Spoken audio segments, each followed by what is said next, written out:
ప్రపంచంలో ఇప్పుడు అణ్వస్త్రాల కంటే కూడా ఆర్టిఫిషియల్ ఇంటెలిజెన్స్ కే పోటీ ఎక్కువైపోయింది. గల్ఫ్ వార్ లో అమెరికా వాడిన ఆయుధ వ్యవస్థతో పాటు అసలు ఏఐ బేస్డ్ వెపన్స్ కి గిరాకీ పెరిగిపోయింది. అమెరికా ఏకంగా తన డిఫెన్స్ బడ్జెట్ లో అటానమస్ అటాకింగ్ సిస్టమ్స్ కోసమే $13 బిలియన్ ఖర్చు పెట్టబోతుందనే విషయం అర్థం చేసుకోండి. ఒక్క అమెరికానే కాదు, ప్రతి దేశం కూడా ఇదే వేలం వేరి ప్రదర్శిస్తుండటంతో ఆయుధ పోటీ ఎక్కువైపోయింది. చైనాలోని ఆ ఒక్క పరేడే ప్రపంచ ఆయుధ పోటీకి కారణమా? 8 నెలల క్రితం బీజం ఇప్పుడు తారాస్థాయికి. ప్రపంచ యుద్ధాల్లో ఏఐ వెపన్స్, వాటంతట అవే విరుచుకుపడే మారణాయుధాల తయారీ. Just right click, left click, దెబ్బకి టార్గెట్ ఫినిష్. 2025 సెప్టెంబర్ 3న చైనా పరేడ్. చైనా ఆర్మీ డేకి రష్యా, నార్త్ కొరియా అధ్యక్షులు హాజరు కావడంతో పాటు ఆ దేశపు రెడ్ ఆర్మీ సత్తాని వీక్షించారు.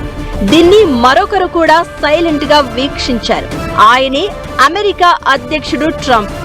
ఎప్పుడైతే చైనా తన ఆయుధ సంపత్తిని, అటానమస్ డ్రోన్లను ప్రదర్శించిందో వెంటనే ట్రంప్ అమెరికా రక్షణ రంగ బడ్జెట్ ని పెంచడం కాదు, ముందు మొత్తం ప్రోగ్రామ్స్ ని రీవ్యాంప్ చేయమని, మోడర్న్ టెక్నాలజీని అడాప్ట్ చేయాలని ఆదేశించారు. సీన్ ఇక్కడ కట్ చేస్తే ఇప్పుడు గల్ఫ్ వారులో అత్యాధునిక ఆయుధాలు, డ్రోన్లను వాడారు, ఇంకా వాడుతున్నారు కూడా. ఓ రకంగా అసలు ప్రపంచ యుద్ధ రంగంలో ఏఐ వార్ఫేర్ పోటీ నెలకొన్నది. అమెరికాకు చెందిన Anduril group AI based maritime surveillance drones తయారీలో అంతర్జాతీయ ఖ్యాతి ఆర్జించింది. చైనా ఏదైతే తన పరేడ్ లో ప్రదర్శించిందో అదే ఓరైస్ తరహా డ్రోన్లను సిద్ధం చేసింది. ఇదంతా కూడా 3 నెలల్లో చేసింది ఆ కంపెనీ. అప్పటికే స్టార్టప్ గా ఆండ్యూరిల్ గ్రూప్ కి పేరున్నా చైనా చేసిన మిలిటరీ పరేడ్ ఆ సంస్థ కెపాసిటీకి పరీక్ష పెట్టింది. అటానమస్ గా వాటంతటా అవే దాడి చేసేలా డిజైన్ చేసిన ఈ డ్రోన్లకి ఇప్పుడు విపరీతమైన గిరాకీ ఏర్పడింది. వేగం, ఎత్తు, సామర్థ్యం ఈ అంశాల్లో ఎక్కడా మనుషుల ప్రమేయం లేకుండా, ప్రాణ నష్టం కలగకుండా డిజైన్ చేసిన ఈ అటాకింగ్ డ్రోన్లు ఇప్పుడు యుద్ధ రంగంలో పెద్ద హాట్ టాపిక్. ఇవి ఎలా పనిచేస్తాయంటే, ముందు ఓ శాటిలైట్ ఇమేజ్, దానిపై జస్ట్ మౌస్ తో క్లిక్ చేస్తే చాలు టార్గెట్ ని ఫినిష్ చేయొచ్చు.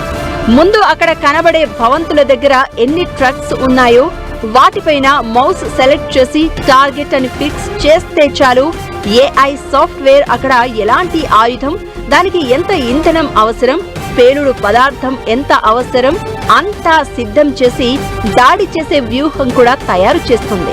ఇదే ప్రాజెక్ట్ మావెన్ గా పిలుస్తారు.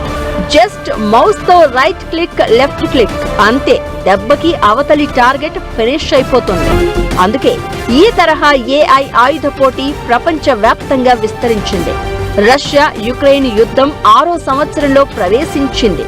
దీంతో రష్యా యుక్రెయిన్ ఆయుధాల విషయంలో ఎప్పటికప్పుడు నూతనత్వాన్ని కోరుకుంటున్నాయి.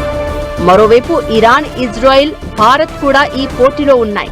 దీంతో అసలు ఇది ఒకప్పుడు న్యూక్లియర్ వెపన్స్ కోసం ఎలాగైతే ఒకరి తర్వాత ఒకరు పోటీ పడ్డారో, ఇప్పుడు అలానే ఈ కృత్రిమ మేధస్సుతో నడిచే ఆధునిక డ్రోన్ల కోసం పోటీ పడుతున్నారు.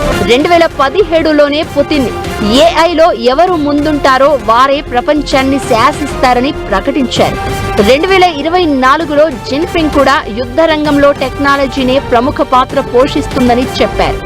ఈ ఏడాది జనవరిలో అమెరికా రక్షణ మంత్రి పీట్ హెగ్సెత్ అమెరికా ఆర్మీలోని ప్రతి విభాగం ఏఐని అడాప్ట్ చేసుకోవాలని ఆదేశాలిచ్చారు.